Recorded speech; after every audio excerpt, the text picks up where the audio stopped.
Pessoal, 2 comentários sobre os meus vídeos anteriores, tá? O primeiro, muita gente comentou sobre isso.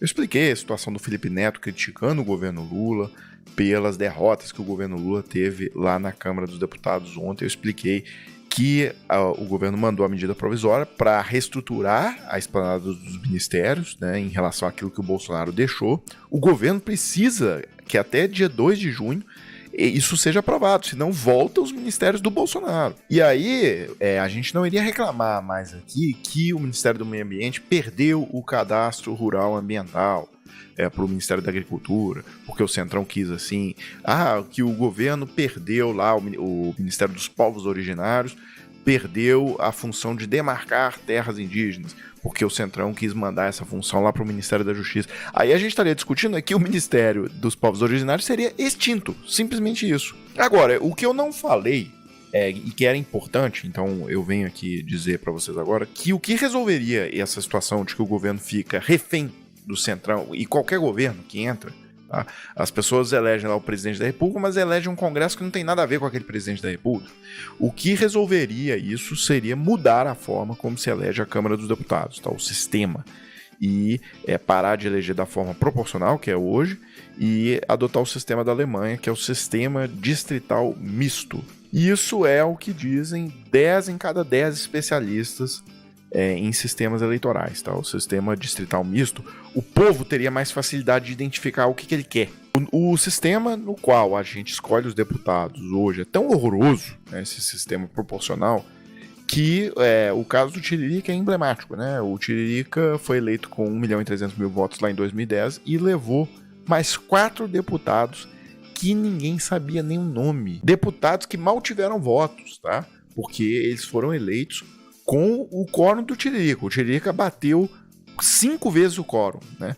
E então do coeficiente eleitoral. Então ele elegeu ele e mais 4. E esses 4 aí mal tiveram voto. Então isso exemplifica bem o lixo que é o nosso sistema hoje para escolher a Câmara dos Deputados. Bem, eu também deixei outro fio solto aqui. Eu mostrei lá o caso da Ludmila Lins Grilo, né? Aquela juíza negacionista que falou para as pessoas saírem às ruas sem máscara no auge da pandemia, totalmente política, né? Dava opiniões políticas nas redes, tal, bolsonarista e olavista, inclusive. E eu falei que ela foi demitida hoje pelo Tribunal de Justiça de Minas Gerais porque é insuficiência, né, de trabalho. Ela tinha pilhas de processo lá, ela tomou até uma batida lá na vara dela. Ela fazia um home office no exterior não autorizado pelo tribunal, uma série de irregularidades, mas eu não mencionei o principal, que ela não aposentou com 33 mil reais, tá? Ela foi aposentada com o proporcional do que ela trabalhou na carreira até agora. Então, por exemplo, se ela trabalhou 1/4 da carreira de juiz, e ela é relativamente jovem, então é possível que ela tenha aposentado aí com 1/4 do valor do salário, que era 33 mil, então que ela tenha se aposentado aí por volta de 8 mil reais por mês, tá? É um absurdo isso. Mas seria pior se ela tivesse sido aposentada com 33 mil. Pessoal, e aí só pra gente fechar esse vídeo, eu queria mostrar pra vocês na CNN hoje a fala mais esclarecedora de um promotor de justiça, inclusive, explicando o porquê da condenação do Dallagnol e por que foi totalmente justa essa condenação. Eu acho que essa atitude contra Dallagnol faz parte de uma reação de uma parte da sociedade brasileira contra aquele ou aqueles que tentaram combater a corrupção que é endêmica nesse país. Então, está aí uma vingança dessa parte da elite brasileira, que não suporta quem os enfrente. Nunca um presidente da República, por exemplo, a não ser no caso do Lula, foi preso no Brasil. E agora começou e de repente aparece um juiz que resolve peitar essa corrupção e acabou no que acabou. Discordar em tudo que você disse com absoluta tranquilidade, porque eu estou discordando de alguém que eu vejo há muito tempo. Se outro estivesse no lugar dele e fosse o Dallagnol promotor eleitoral, com certeza o Dallagnol teria entrado com ação exatamente aquela que ele sofreu. Porque eu fiquei 30 anos no Ministério Público e posso dizer isso com absoluta tranquilidade, né? Nenhum promotor deixaria de processar Dalton Dallagnol. Nenhum. Ele tinha 2 condenações já em processo administrativo. Havia, uma semana antes, o colega dele da Lava Jato sido demitido pelo CNJ porque patrocinou aqueles outdoors infelicíssimos na entrada de Curitiba.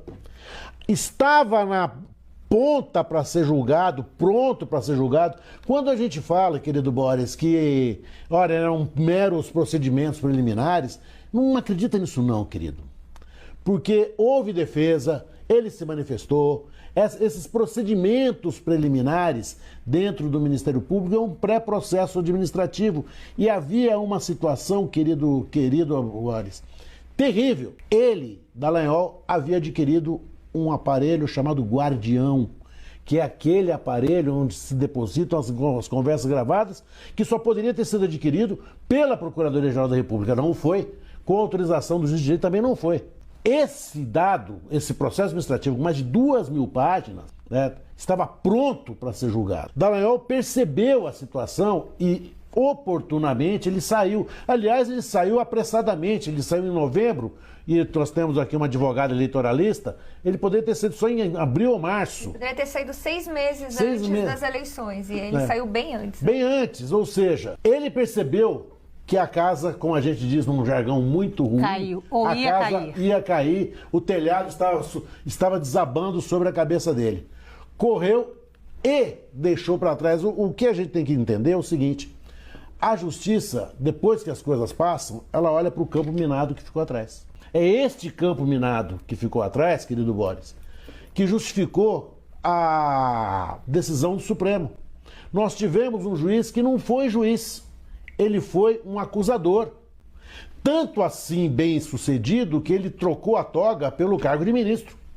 Tão logo as eleições terminaram. Nós não podemos esquecer desses fatos. Lula não foi de jeito nenhum processado por uma justiça que a gente pensa numa palavra absolutamente simples, que todo mundo, ninguém sabe direito exatamente o que é, mas todo mundo sente exatamente o que significa, que é uma justiça imparcial. Lula caiu num alçapão, onde ele seria moído, e seria o resultado dessa moagem de Lula até o trampolim do Sérgio Moro para o Supremo Tribunal Federal, que quebrou no meio do caminho por problemas no relacionamento dele com o ex-presidente Bolsonaro. Mas eu posso te assegurar, querido, que a decisão da Lava Jato foi uma decisão festejada em muitas outras instâncias mundiais. Sim. Só terminar, 18 juristas mundiais foram convocados pela ONU para apreciar a situação do Lula. Os 18 consideraram que o ministro e ex-juiz Sérgio Moro foi parcial. Dos 18, 17 entenderam que a parcialidade foi de tal ordem que deveria ser anulado o pleito de 2018. Foi muito grave o que aconteceu. Pessoal, então é isso, né? Eu fecho esse vídeo agora, coloco aí na tela a chave Pix do Desmascarando, se vocês gostam do trabalho, quiserem contribuir com alguma coisa, tá aí, e a gente volta amanhã com mais vídeos pra página.